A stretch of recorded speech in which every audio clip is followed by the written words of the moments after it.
Toyira kufokasiga ku kimu nti kati ndi urban MC kati njogera luzungu ndi urban, like I have to be speaking too much of English. Abasajja seba bali abana Kenya abakuba party.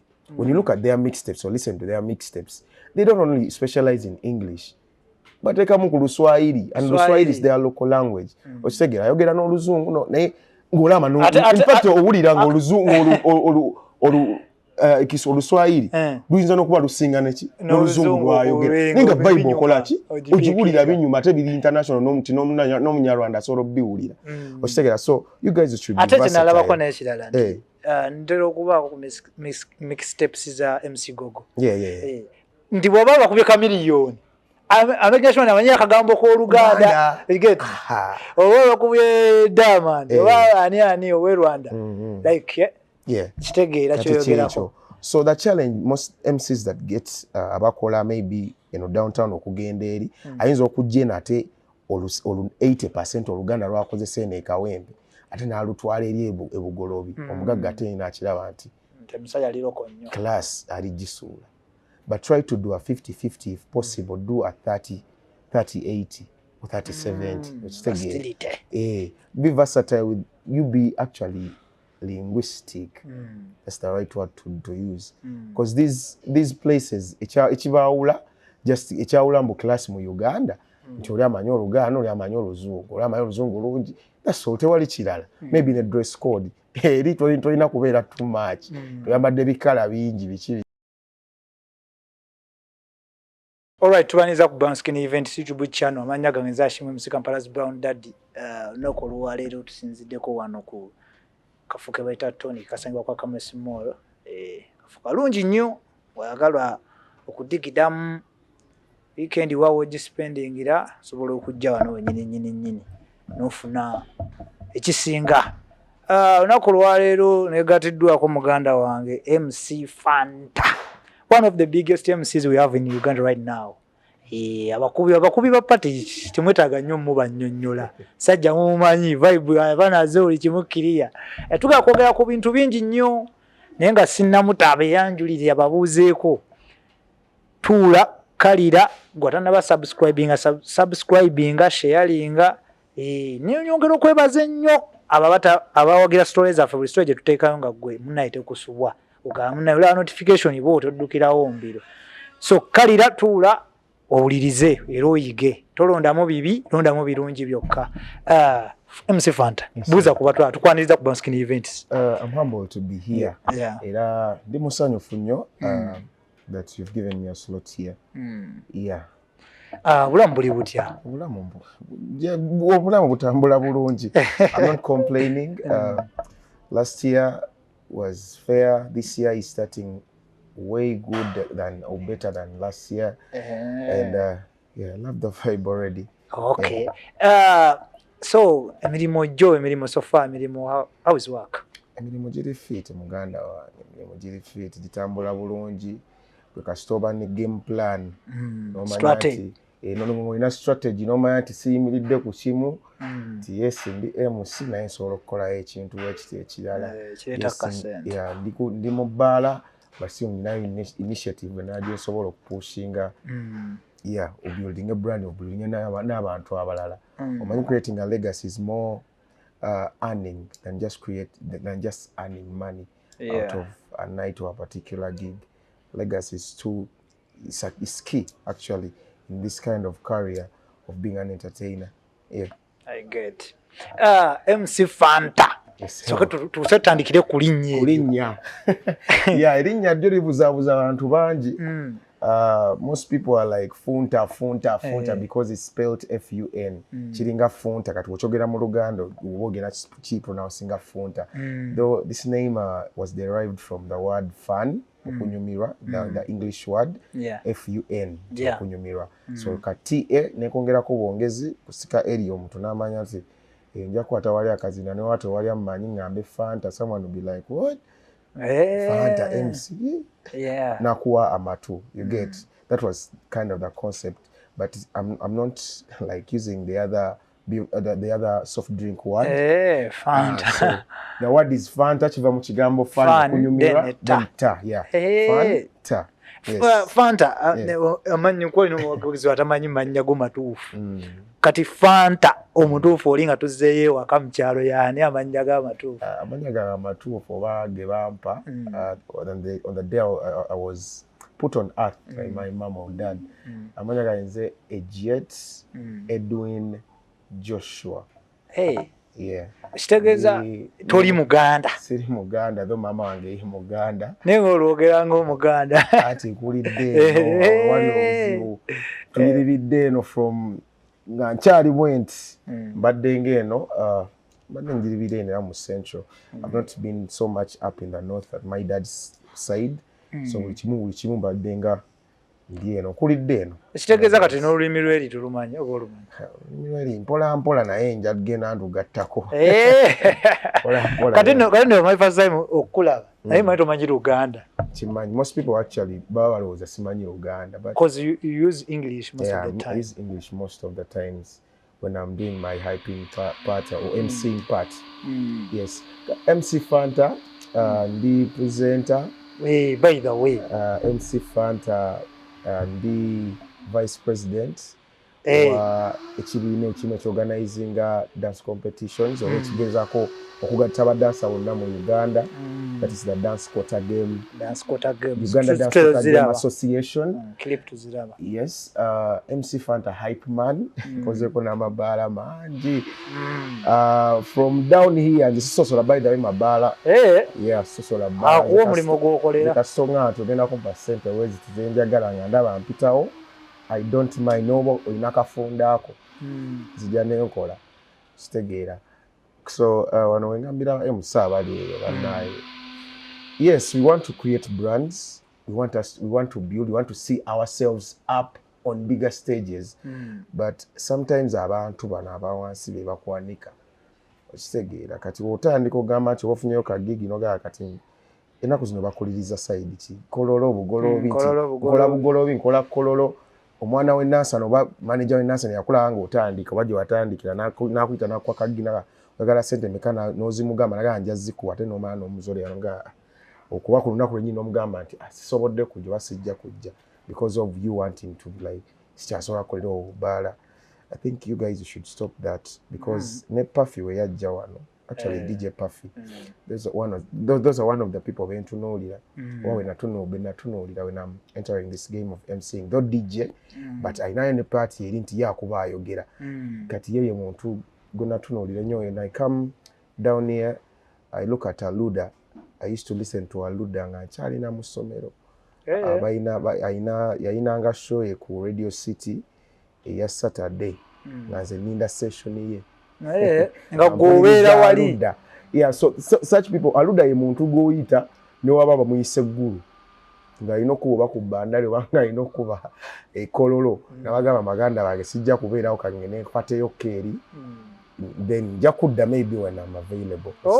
So that's the same thing ntengezaako kugamba ba MC baffe mu Uganda teweewanika nnyo nti because you're more of you want to brand yourself, you want to be seen only up on big stages or bigger stages but n'abantu ababeera wano wansi be bantu abatuwanika babagaa nti Fanta mumanyi so wakulaba ate n'eri kiba kyangu okwasaganya ekintu kyonna. Yes man. Kakati katono nyo wale kyana kyoyaga okunyonya. Still MC Fanta by the way akola ebintu bingi still nina ka company kange bagita MC Fanta Inc. MC Funta Inc. nkola voiceovers, voicing obulango in any language, Uganda, Luzungu, nkola DJ drops. Yes. Yeah. Nkola DJ drops. Rama DJ aliyo kwagala drop ngeri unique sibine bya wigimani buli kaseera oli domozi lyalina nawe lyolina nga manya gagaukana. I can make you some good DJ drops na kozesa amaloboozi agenjawulo kuza but DJ chibe wakakolera kuza I can twist around voices nkoleddeko shiu nkoleddeko magical K drops zaabwezo drop jalina parent sizo agamba bajja akozesa gye namukolera but namukolera koko people like nkoledda abantu bangi waliwo Maz DJ nkoleddeko Young Money. So yeah, je bali badije banyi so though abamuso abajukira bona cause wenkulaga folder ya ba DJ benkoledde okuva natandika omulimu guno gwa DJ Drops. Folder mpanvu n'abamu nabeerabira, but those who know mu MC Funta Ink still nga company kange nkola graphics. Graphic design. Wamabaala oba olina akalango kweyakatuzako visuals. We work as a team actually. It's a company like I told you, so I have people that I work with. So mpabu waka nemukola ki delivering at MC Funta Ink still to hiring a silent disco headphones. Yeah, so apparently for now that's me, the CEO of company number. I'm a hype man. Wampita hosting a event yonga just kulekanira mu music solo chikola nti wali abalekana. No, hyping is more of kulekanira mu music na making people in the back get excited or more getting more vibe. Because hyping, being a hype man is too different from being an MC or a host. Though abamu kati kigambo host bakiraba ngati ngenda hosting a night inti the hosting pita bantu. But that word is it differs depending on what the particular thing that you're going to be doing. Yeah. Mukwogero kwangu, that's me. That's me. The vice president, the CEO, the hype man, the host. Kati Fanta. So far tusuga kugenda nnyo but awo wayingira game bishi but cause tulina bingi nnyo byokwogerako naye game njimanyi okuva wagiyingira erimu challenges mulimu ebirungi bingi you get so far gwe kuside yo biki ebisinze okuba ebingi challenges oba like I told you in the beginning, I'm not complaining. Nze ndabe kintu kyange we nakibala we kiri mu kutambula though kitambula ku speed ko wakibalira eyo bakupesi yange gye nkyagalako okitambulira we nkyagala. Nze muntu atayagala kwetekako nnyo pressure ate nze muntu atayagala nnyo kola ki nti kukugoba oli nti oli akoze kiri nange kankibuukire. You get I create a plan and go by my plan. Nti wentuuka wano kikyengenda okukolawo era ekyo kyengenda okukolawo kigenda kuntuusa ku ki kitegeera. Basically I've been seeing you guys doing pieces as our MCs. One of the things they are doing is like rating fellow MCs, DJs rating fellow DJs. I don't think that thing is tough. Because if you're a DJ, no, let me go to the MCs. If you're an MC, you can't rate a fellow MC atenga na oli MC. Though chiso kubanga chirungi but zendaba nkunze I don't feel it's right. Kubanga people who have to do such asobola kubanga muntu ajja mu bbaala ti customer yasobola okugamba nti kati ntandise okurating atono MC asingono kyono MC wajja nako wana DJ wajja nakuba nekanga nnyo obukadde 8 stegera. So people abantu bobo okolera, in other words, those are the people who have to do or who have to even speak out such stuff.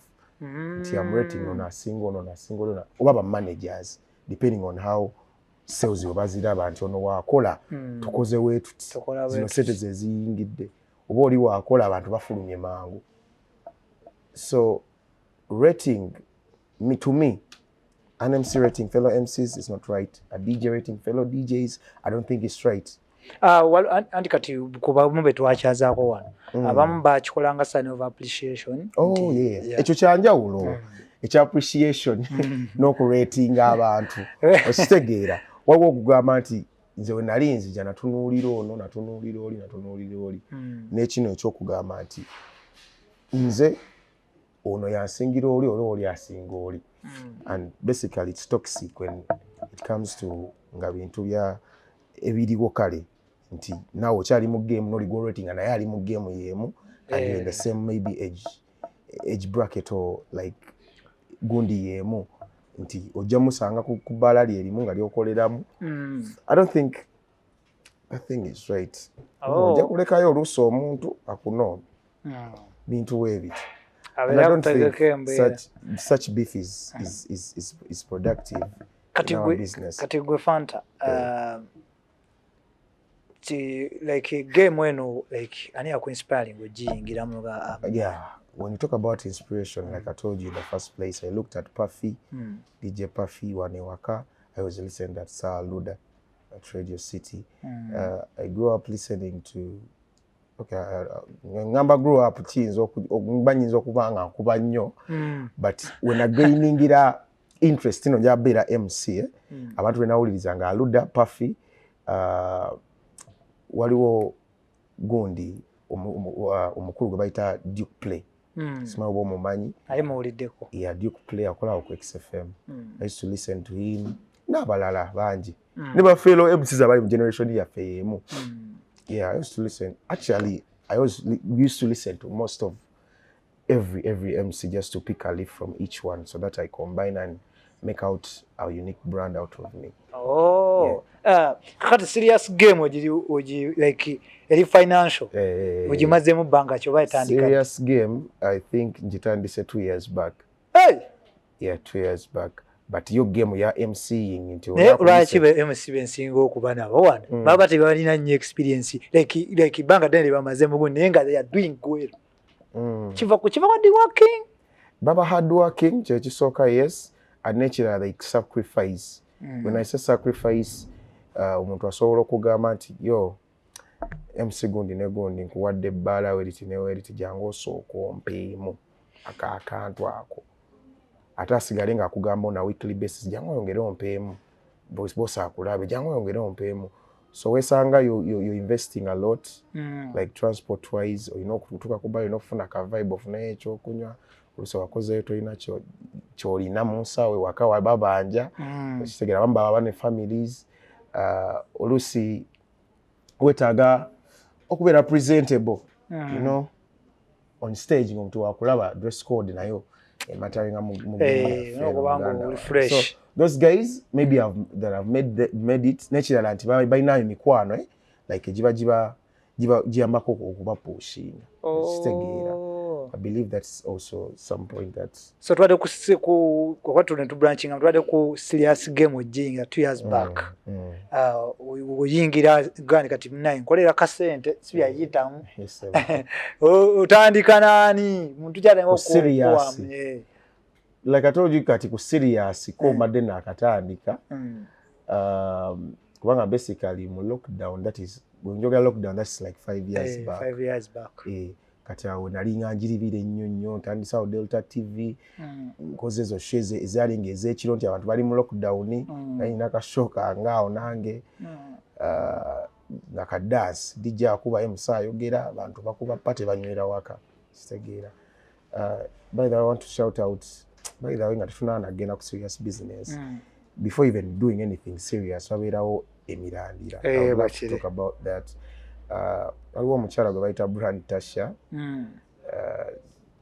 ye mukyala ya introducing ku game eno she saw to yakira nti I have that fire in me tinjagala kubeera MC wakabi nyabeera muntu wakabi ate nga yalaba potential njirina naye muntu ya introducing ku Delta TV nenvaawo nengenda ku TV awo bulala nefutambulako ku Vision Group awo nengendako ku Abani kitegeera so apparently ndi ku Magic but still in a different game nti ndi kukwasaganya kati bya dancer mu bya MC so hyping basically nkikolera mu bala so serious business etandise 2 years back I think I've started serious business in ku Thrones Ogolobe no not Thrones sorry tandikise ku Supremacy lonje nakulabe tandikira ku Supremacy mugagga njagala awo actually don't events big up on yourself you're introducing a Supremacy then nemanya Fujita napa chance nembera house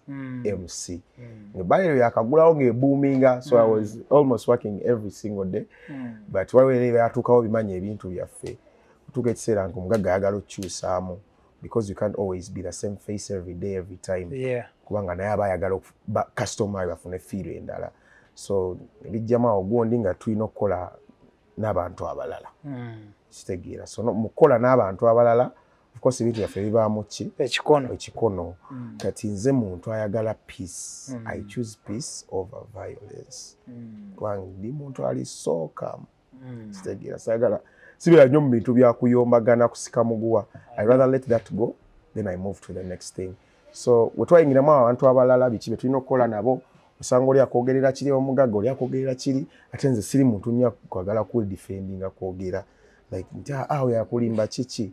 So what I did, I was like so kenje sonyo mwe bala, let me move on.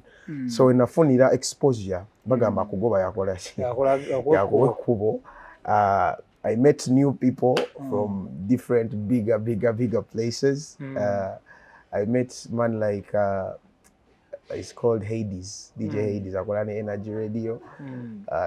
Nengenda ku Rosa Dimes awo twakolanga ne Hades ku Comedy Store. Imagine from now kulabye to Comedy Store. It was a big step for me. Big I was bullet. Like, what? People were like, you guy should work with us every single Wednesday. Though ebana again etagala mu awo Comedy Store ye kyalimu, but ebayirira dye naddako kukoleramu. Then nengatako kuba host abalala abo night endala ku balali eri Rosa Dimes. By that time yali akola Wednesdays, if I'm not mistaken. Komita Shema Chento. Nenkola naye awo. So nengenda nga nfuna exposure, meeting new faces. Wensanga Hades ya connectinga ku Thrones. Awo naona wenjogedde okuva wenava ku Supremacy negata ku Rosa Dimes.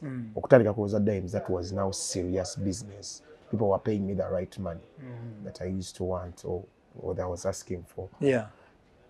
As far as you know, I'm at Rosa Dimes. I work with still Simba.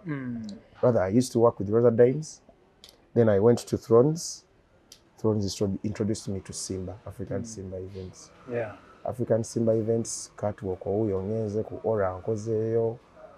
So kaski ngolayo olusi stegera. So I'm not complaining all in all. Good business or the real business 2 years back started with Supremacy. Okay. Kati tugende ku side eri ey'okubanga MC Funta yingidde serious business. So kati serious business eyo gimanye bamwefutwa.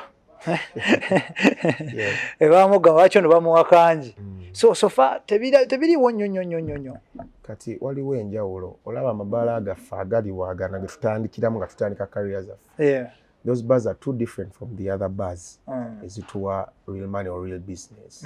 In the other bars, yes mbamu ebikono, but biba bikono nga wekyetaagisizaga nawe okiraba ekikono bakikuwe naye kibadde kyetaagisa sobanga you're not upping up your game nga ereva kugwe or either you're not upping up your game oba tokola bulungi oba you static. What you bring last week is what you're bringing this week. So you have to always be creative. Kati eriyo teri nnyo bikono as long as you're creative and olaga balanti sisobola busobozi nga wenkugambye nti nina company. Kati one of my weapons ekisooka nze sikamiguwa. Wendaba nga DJ gwe ngenda okukola naye he's not feeling me. Oba nga ndaba embeera gy'ateekawo sigitegeera. I'll be like oba ngende wa manager ngamba manager ndaba kitambula bulungi like oli tanfiiringa. What if I work with the next DJ? So in most cases, that's one of my weapons. Wendaba oli tanfiiringa muleka sikaka. Because such bars kati waliyo aluda waliyo ba DJ bangi bakola we bawogeramu sometimes. Okitegeera kati someone will be like bali njagala nkole naye this time I'm mpulira njagala nkole nga wenjogera then gojja okole eddakiika endala. That's where some MCs go wrong. Baba feeling that they are left out, though sometimes chiba worth it. Toli yawulira kyayagala kya feeling of creating a vibe abantu bagule then gojja oluvanyuma. So some MCs balina ego waba watikola nga takikola mu mutima mubi. Yeah, just yavudde ne vibe ye. Ne vibe yo bayagala akyuseemu kabantu tubawe ki another feel. Osega just you have to be understanding. I don't enough physical miguwa n'abantu. That's one of the weapons that I use in keeping like working in those bars apparently. The other thing, I'm versatile. I make sure until bala jaindo call it, I'm not giving them only the MCing or hyping thing. Manyantino, yes, in a company can call a graphics, call chino, call chili voiceovers. It's all linking up to mainstream media for maybe adverts or what. So I give them even that package. Yes, ngenda kola nga MC but so bako yana graphics atenga customer umpa deal oba contract sobola okukola ki okubasalirako expense yamwe mugikole kati waliwo ebigambo like engombe egamba nti MC babanga akola nnyo mu bifo ebiri urban let's say bugolobi kololo let's webite nti beba musana bamuzaako kawempe nansana namuŋŋoona nti sometimes kitera omulya ekintu kino okkiriziganya nakyo era bwe kiba kisoboka challenge eyinza kubanga evaawa challenge eva ku versatility. You have to be versatile, my brothers, my sisters out there. Toyina kufokasiga ku kimu nti kati ndi urban MC kati njogera luzungu ndi urban, like I have to be speaking too much of English. Abasajja seba bali abana Kenya abakuba party. When you look at their mixtapes or listen to their mixtapes, they don't only specialize in English. But they come ku Luswahili, and Luswahili is their local language. Okitegera ayogera n'oluzungu no naye ngolama no in fact owulira ng'oluzungu Oluswahili luyinza n'okuba lusinga n'oluzungu lwayogera naye nga Bible okola ki ogiwulira binyuma ate biri international n'omuti n'omunyarwanda asobola obbiwulira okitegera. So you guys should be versatile. Ate nalabako n'ekirala nti ntera okubaako ku mixtapes za MC Gogo nti bw'oba bakubye kamiliyoni amegashona amanya akagambo k'Oluganda oba bakubye Diamond oba ani owe Rwanda like kitegeera kyoyogerako. So the challenge most MCs that get abakola maybe downtown okugenda eri ayinza okujja nate 80% Oluganda lwakozesa eno ekawempe ate n'alutwala eri ebugolobi omugagga ate nakiraba nti musajja aliroko nnyo class ali gisuula. But try to do a 50-50 if possible. Do a 30-80 or 30-70. Be versatile with you. Be actually linguistic. That's the right word to use. Because these places, echibaula just echaula mbu class mu Uganda. Nti amanyi Oluganda, oli amanyi Oluzungu, oli amanyi Oluzungu lungi. That's all. Tewali kirala. Maybe in a dress code. Eri tolina kubeera too much. Oyambadde bikala bingi biki. You have to be kind of casual, but yes, you look like a star. You don't have to be too much. So ekisumbwa aba MC kyendowooza ekibasumbwa okuva eno okudda eri abamu munaye tebali versatile. Oba n'akasente ke babawa kaba ka budget kaba tekamala. Eri side ng'oyambuse. Ng'okkiridde okomye. Ng'ova wali okuddayo eno wansi. Oba eri waggulu okudda eno wansi nga wekawempe alaba okola eri ku thrones. Of course abamanyi ogenda musaba akasente. Okitegeera. Era kyekyo agenda okuyita nga budget. Abamanyi ka budget ko kalina okukola ki. Kalina okubeerawo. So ekisumbwa ate aba eri waggulu okudda eno wansi. Sometimes ego. N'okugamba nti anze ne brandi nze kusinziira ku ki. Nkolera class eri waggulu yokka. So most people will be like, aso akolera kawempe. Aso akolera nansana. Niwo kubadde bamuwa ssente entuufu. Kitegeera. So bano ekibasumbwa okuva eno wansi okudda waggulu versatility. Nti ogenda kujja eno olulokolo ennyo olutwala eri wakuba enkudi nga tebagitegeera. Bo nga bamanyi bino. Bamanyi 3 steps. Okitegeera. Gati gogende bakuwe freestyle oba bino ebatera okukola MC bo balowooza nti okuba freestyle oba MC bamuwe ekidongo akikolemu 80% loko nga bali ate ba client tebakola tebabitegeera. So bali baba balaba class yabo gikola ki ogisa. So you have to always kakati Fanta mu game abotanso okukola obulungi wabaawo toyinayo gwe nti DJ bwati ne bwati baba DJ bano sikwatagana nayo ba MC sikwatagana naye. Of course bibaawo. Yeah, bibaawo naye omuntu ombuze kye kintu oseka n'okuseka. Because DJ, MC, you're all entertainers in the same game. You don't have to have any reason to beef anyone because you have to work together as a must to make people buy stuff in the bar, to make people have that vibe. So toina beramu nako kakuku. At any point onosikwatagana naye onosikwatagana naye. Okitegeera. Just yogera naye mu buntu nti pattern kino kikubye nnyo. Okitegeera wakino kikozi you've overdone this, people are getting used to it. Mu bulungi ne balola takigula oba ki gusale. Tumulemezaamu nnyo. Okitegeera gwe kola ky'olina okukola, kole ky'alina okukola, bwe mukwatagana well and good mukole, vibe mugikole ki. Mujipike. Jete wali muntu gwe ngamba sikwatagana naye. Nze kwatagana almost with anyone. With everyone actually. Nze no wondaga nti oninako before wachi. I keep smiling. I don't go into grudges with anyone. Okay. Kakati mu bintu byewayogeddeko byokola ona kye wakoonyeeko ekyansise nnyo Elio ekya dance quarter games. Company like idea evaawa era was the main issue okubanga mwateekawo okuzzaayo emabega katini nze before even going to the MCing part nze nali dancer ow'amaanyi nno kitegeeza dansa mwoli nnyo mwolinamu actually nze wompa sente ezimalayo wompadde okukola mu bbaala alyo I can dance with the dancers around on stage oba oyagala that kind of vibe nenkuletingira ddala vibe eri yamanyiza kastompa akasente nga ndaba kali wathi ate nga moves izo noziri nga I'm hyping, I'm dancing, everything and the hype goes up. I can do that. I was once a dancer, so before getting into the MCing business ekyazijjayo eri nga ndaba mu dance tufuna muki kulungi kasente nga ndaba sijja kalwawo kajja katini ekitegeera kati. So I was like, let me jump into the MCing business but still I have that love for dance in me.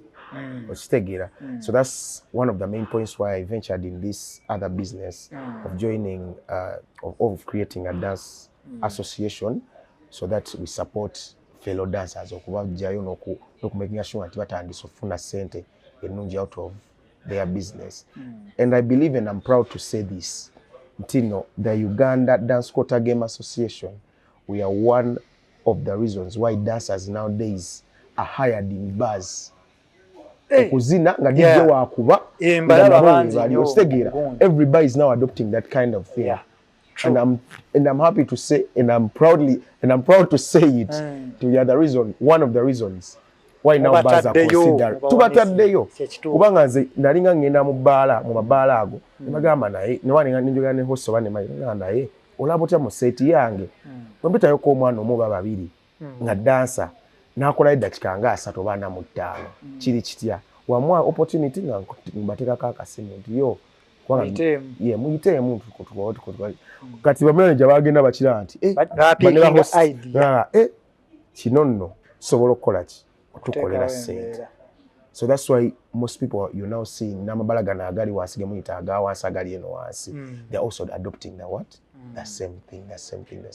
Nenga is one of the reasons because mabegao twatuka ekiseera nga dance competitions tezikyali anymore mu Uganda nga kizibu okulaba nti no organize dance competitions but from lockdown twalinga tu organizing a dance competition nga tupushinga ku social media ku socials okitegeera so people were overseeing dancers nga my face ate nayo bakola ki bagiraba. So it was easier for me to always convince the hosts wenkolera mu bufo bwange obwo and the managers to call up those people to come through and do what they have to do on stage. So nakyo kivuddemu ate emirimu gy'abadansa abamu abalina nabo ne bakyusa ne kubulamu okitegeera. Yes, nti buli kaseera kulinda kanende TikTok yange boominge nfune gwe nangira ngende nzinirawo bampeeyo akasente kubanga kati ffe competitions zetu organizinga aba Uganda Dance Quarter Game Association. Big up to our CEO bamuyita Mr. Kiza Dennis. He is the brains behind all this but nze ndi vice president. Yes. Era mayinda kubuuza ndi lwaki buli wenda oba no ba challenge oba video na gwe face. Yeah, I'm the face but still I'm just the vice president but still the host of those competitions that what organizes but twina the brains behind all this our initiative bamwita Mr. Kiza Dennis Dutch pushing from lockdown paka kati. You're now doing but I'm the face for now if I'm to say but I'm working with a lot of people in there. Omulina brand touch oli gwe nagambe ya introducing mu game game yange ya MC okubeera star mukyalo mwagala nnyo bambi yandaga nti yo Funta you can do this and whenever I feel like I get a stage fright I just think of that lady. There's a day she told me nankankana ntyano okutunula mu kamera but nga vibe yonjirina onteeka wali nga tewali kamera bitinga vibe nje yangamba kimu kamera eyo gyolaba agiriko emabega muntu asanga gwe oba abantu bola mu bbaala oba ofunye stage fright kyeteeke mu mutwe nti nabo bantu nga gwe ekitegeera tebalina kye bakusingako. So just do what you have to do. You have to do. So omukyala mwali mu association yaffe eyo Kiza Dennis mwogeddeko era eno kalenda ya tulina competitions already ezijja bazita tutandika na tournament. Before tunagenda ku tournament so ketu tunyonyole bulungi abantu dance competition zino ba association ya mweno etunulidde ba dancers all over the country oba specifically Buganda region wa region ntiyeno eno dance project yaffe is a broad project. We are looking at actually the whole world, if I'm to say, but depending on some hardships and things that influence us, like is it between the to do what we have to do or boost. Ekimu ku byo is finance. You can't move the whole of Uganda ngate obviously now ba sponsor boina batono bachi so ostandika necho sobola. So apparently twatandika na central region titufunayo ne tugamba katufunayo team representing us ekitundu kye Nansana tufunayo team representing Kawempe tufunayo team representing Mukono tufunayo team representing Kamocha ostegira. So we are basically apparently Mugundi mu central but you are going to broaden the whole thing. So like I was telling you we are dance association to association tukwata kuba dancer specifically era association organizing competitions so this year tugatandika na dada Anet Nandujja Cup tournament egenda beranga ku tournament tugatandika na ka tournament tugenda berawo ku new club obligato atutandika nga 22 Feb paka guli omwezi oguddako nga 22 so it will be a 1 month thing then to diving into the league itself because to organizing a league now la league y'omupiira tulina Premier League so nekyaffe kiriwo ekityo tulina teams representing a particular areas but still we structure everything like a football league or a soccer league tikulunako welo tinewelo tikawempe jakwata Nansana ku weekend dako jakwata oli following a fixtures kubanga zibeerawo tuba tuzikoze ekimeza kibeerawo so at the end of the season abatopingira ekimeza nga ula mu Premier League yawangula ekikopo ekikopo tugibawa kitegeza mulimo okkola ennyo temuli yakubira mulimo okkola ennyo okkola ennyo kube abasajja but ekituwaawulako ku competitions endala ze mujja mulaba nti ffe kyaffe kiri unique mu nti ekisooka jukira tuli ku uplifting aba dancers. So we mind about the transportation or facilitation. Each day you come at the field, obokola match yo. Titukuwa facilitation yo. Tukufacilitate no kugenda okuddayo. Okitegera. And within the game itself, we're scoring a max ennungi. Kulunaku olwa game. Waliwo sente zetukola ki? Zetubawa. Then sirwo owangula match yo n'owangula oli. Gwe wina tukuwayo akasente. Okitegera. Still noli abatawangudde naye wabanga tawangudde naye nga adda scoring point ennungi naye abeera alina akasente ke before we even think of the grand prize gye tugaba at the end of the season so all that's income coming in the pockets of dancers. That's why tulina n'engombe egamba the dance quota game we are the home of dancers era buli dancer ali eyo oba oyagala kuboostinga kitone kyo olina crew yomagala kuboostinga crew yammwe funa kiddako funa gigs mutwegatteko kati ebintu by'okuba joiningako biri bitya bema na crew yange naye njagala kuyingira kintu ki yes like I told you we are all about boosting dancers na kuba pushing tetwagala bafunamu first of all we don't make you pay anything if you're to join our course. It's free entrance. Joining is free. It's free as long as tulabanga crew eri worth it nga crew yo eri nga eri worth it muri organized musobola okukola league ne mukola league fixture kuva wetandika mpaka season weggwa nga temubuusebuuse bagamba mbu ate tetujja beerawo bate biki tukasa tulaba all you qualify to do that mujja beerawo availability nga tukola nga tonga zero crew nga nnungi yes bana kimanyi ba dance gundi ba group zonna z'aba dancers mwandi joinings ekintu kino kubanga kiri free of charge ate kiba pushinga to get us easier osobola to reaching out to twina socials zaffe still owandika mu buwandiisi Uganda Dance Quota Game Association wangira nogenda mu search bar nowandika kigambo Dance Quota Game ojja kutulaba era ojala face yango jalaba oja kira kyemba okwogerako kyonna nga kiri ku pages Instagram, TikTok. We have a YouTube channel. We have those matches going on kwa tuwadde ne seasons emabega. Oyo yena footage gyali ku YouTube channel. So gano okola research. So no joining us ngomanye ekyokukola. Oba notukoonako ngomanye ekyokukola ki. Ekyokukola. Kakati mu mbeera eyo nga singa like group eno ejja ne bajoining n'abako let's say nfunamu ebizibu nga group Dance Quarter Games Association yo esobola okujja ne baddukira in case embeera weri abassa Luganda weri nnyo ekyamaanyi naye nkikomeza of course kubanga tulina abadansa. That's our main point. We are with you guys. We want to see you prosper. We want to see you elevate.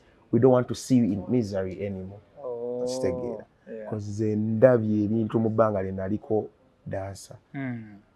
Omusajja bayita ku bbaala amugenda kukola for over 2 hours but novayo mwine 15 mu nsawo. Kiruma. Kuli ka transfer kuli kasapa. But we are trying to build these guys and make them brands. That's why obalaka kati mu mabaala nti bayiso omuwala agenda zina nga DJ waako kubanga MC waakola nga kasente kafuna kategeerekeka. Okitegeera nga si bino ebyedda. Okitegeera. So that's our goal. Pushing dancers to the next level. Join us guys. Woba oli eyo oli muwagizi nga we mbagambye tulina crews representinga ebitundu ebyenjawulo ebiri mu Uganda. So make sure ku Club Obligato okutandika 22 oyitirawo kubanga waliwo representinga Nasana oba Kampala noga kati nze mpagira ba Kampala mpagira ba Mukono mpagira beri bera ngoyitirawo okiyalinga abantu tegeza n'abawagizi mubakkirizo n'abawagizi of course that's why we have Club Obligato as a venue. Of course we need people to fill up the seats. So kuyingira mutwalo gumu VIP mitwalo 5 ezo sente ze mutu wate zigenda mu nsawo ya esente tuzikozesa ku facilitate y'abadansa ku grand prize wali n'ekirala zino offers ze tubawa every time they come to the match. Wajukira tuba tulina basasula still era kukubanga kubasasula bwe bajja okitegeera. So that's what we use the money for. We're not looking at earning everything at the moment. Maybe we shall look at earning out of this nga tufunye ki maybe our sponsors and still ne sente za sponsor ezisinga zijja kola ki zijja bazigenda kati sitegeza wabayo sponsor ina ready ku kintu kino by the way mumwaniriza. Of course I'm calling up any sponsor, any well wisher, if you can join this big cause to push the dancers to the next level, you are most welcome. So lokolagana fenna ne ba company ya Amagezi ne ba company ya Chikubanga na mumba mufunamu. There is advertisement for you. No ina company yo yagala kujiteka kwa already enough between numbers. Kitegeera abantu ba following up our stuff. Already season yagwa je twa shootinga. It's already airing on TV because nina show number ku Magic 1. Yeah, tujogereko eyo specifically erietya yache omulamu point yayo enkuluki kati ngera we kunyonyodde nti no to organizing a league za dance to recording whenever we go, all these guys come on stage to perform. So that's the work we always pile and take to station. So last season yagwa apparently but still ku TV echa airinga. So there is still exposure eyabo ba dance abakola last season okitegeera. So esawa yona solo funa akasimu nti mwaba iruwero mwaba Kampala bwe tulinawo ka gigi kaffe twagala mukole ki mujje mutukoleremu just like that because yakolabye ku TV mukoze wako omulungi biki akati association yammwe eri capable of okufunira abaana bano gigs. Of course, because most of the people actually bayinza obutasobola ku reaching to particular dance crews. Yeah, they just have to go through us. One you know kuyega Funta competition organizing alo abana we batine we batina bagala biki mbafunye ntya ekitegeera. So I give out the number ne boogera na amayiza business so bana ne baganda kitegeza gwe just kuba connectinga yeah kati tolina ya booking ziza biki. No because baba bayina managers by the way. Those crews have managers. Ngawe nkugambye nti crew ina kubeera organized. We know we are manager ba coach biki ekitegeera. So you be coming to the competition nga manyi kino na kino kyatugenda okukola. Yeah, so you just have to be organized. So those crews have people that take them. Ababakola kyaba kwasaganya. So the numbers zengabayo eno linayogera n'oli we bakkanya Abananga bagenda. Kati nga tetunnabakutta Fanta. Waliwo kitalekeka ku nsonga eyo yennyini toyinza okuwulya bannayuganda oba batulaba. About dance? About dance. Mbadde nsaba this time around I'm going to be broad. Mbadde nsaba government yaffe. Nga bwe mutunuulidde aba association z'aba artists. Muzitaddemu amaanyi mubawadde ku buyambi. Z'aba TV hosts bambi. Badde nsaba mulowooze ne ku badansa. We have a big number of youths doing this thing. And they are talented. Talented ziva mu ghetto. Yeah, talented zino ziva mu ghetto and we are digging down from the ghetto to up there. So I'm kindly asking the government to join hands with us. Let's make this work out. Tukole ne grand prize nga sente zitegerekeka. Facilitation tukole nga sente zimalayo. Okitegeera. Ne exposure yenyini yeyongereko because if there are funds, everything is possible. Yeah, if you have a hand from the government or any big company, ebisigadde biba byangu kukola ki okwasaganya. Because apparently sawa zino ebintu byonna bena tubikwasa fenga aba association. Nti Funta oyizaayo mmeka mu eno project gye tugendamu. Mr. Kiza CEO oyizaayo mmeka olinayo mmeka. Brand Tasha Secretary olinayo mmeka. Mr. Jefferson olinayo mmeka. Kale abali mu association ya tugatta akasente kaffe tufuna akatono tulaba nti projects zino. Naye kati olaba otya kuba government esebisinga eyinza obutajja kwenoonyeza. Kati enteekateeka eyo olaba otya lwemugikolako nga mu association ne mutulekayo okusaba kwammwe. Kyoba omanya tukikoze from day one, but things are not easy. Buli wamu ogenda olina osooka oteekayo kono ne bakuyisaawo ne bakola ki okitegeera. So to reach to the right person, my friend, you have to invest time, invest money. And we are still pushing, investing everything. Paka we tunatuukayo, and that's why I think nekino kyogera ku kamera nakyo tomanya omuntu ekigwe kikwatako kiyinza omutuukako. Kavuga. Kati nga tumaliza katali kona kwenayo about the game, the industry. Yeah, about the game of MCing basically. Badde nsaba ba MC baffe please tunyoma before byakukoleramu. Yes, we want to build brands. We want to be brands. But Puffy moved from Barbados. He has played in US. He has played where? But olaba naye ajja mu Uganda n'akubayo. Kati gwani atasobola kuva eri oba okolera kale kololo omusajja n'akuwa gig eno gye watandikira n'omugoba ki oba omugoba oba kuwa sente z'oyagala. Jangu okole. Let's eliminate that ego out of us. And please bear that calm person every time. Tosika muguwana muntu yenna. Kwa tomanyi muntu oyo ali connected atya na manager wa kifo gwe bakuwadde omulimu. Okitegeera, be that peaceful person. Go just be peaceful. Kyenyinza okugamba ba fellow MCs baffe and be creative guys. Tokola byewakoze jjo. Gattamu kamu. Kukumi gattamu aka. Kamu. Ebintu byonna bijja ttambula. Kiringa badijje. Bawulira. Kiringa badijje. Nti oli alina playlist ye. Kati nze waliwo abantu abamu be nakolako nabo. Nze mmanyi olugimba lwagenda okuzza. Nga go kimanyi okifolo. Nze mmanyi kati oli waluvaako agenda kudda ku luno nga mmanyi nawagenda osalira. So guys, we should eliminate this. All entertainers. N'oba dancer, n'obeera DJ, n'obeera MC.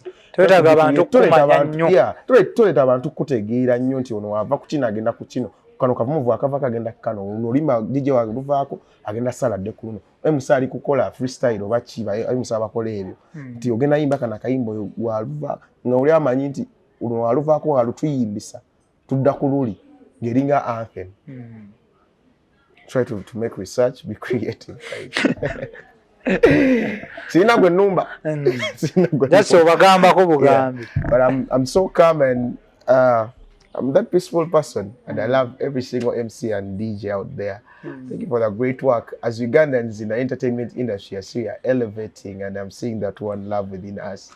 And let's keep that up. MC Funta, go to Atena, Pazukongo ngamba mnayo. nawe kyenjagala okusembyayo. Thank you for having me, Brown Skin Media. Still, nsabira ku Brown Skin Media. What on a subscribing ku YouTube channel. Because subscribe right now. Wanga abana bano. Tuli bavubuka fenera ola muvubuka ni muvubuka nali ku kamera muvubuka okitegera so support bavubuka ba. Tetugenda kulinda kati tetukyali ku bya mainstream. Tulinze batuwe emirimu eri naffe support kakaso kaffe. Akatono ke tufunamu kyotekamu ekitono naffe kitugattako. So subscribe okuonenako ako akade ku YouTube gwelako akade so that gwe muteekayo ekintu oli afunirawo ki afunirawo notification. Yeah, kyakabi nnyo MC Funta we bali kutukyalirako we bali kubaako byo bangi bayize bangi bafunyemu you get era bangi bagenda kuyambibwa. I think naddala ba dancers. So ba dancers mufube ku reaching out to MC Funta like nga munaye mutambuze embeera yo dotira yogiteeka ali ati babaye searching inokubeera wago MC Funta is spelled MCEE. Funta is FUNTA. Stegede. Yes, reach out to me tukole. Baada ya Shima MC kukueleza show eno Brown Skin Events YouTube channel. Following by the way ku TikTok yaffe Brown Skin Events so genda onolaba highlights then full story full interview gisanga ku Brown Skin Event YouTube channel kujja okugenda wali otufune mwebale nnyo kubanga mutulanga nnyo kwa mtuwagira. We love you so much. God bless you.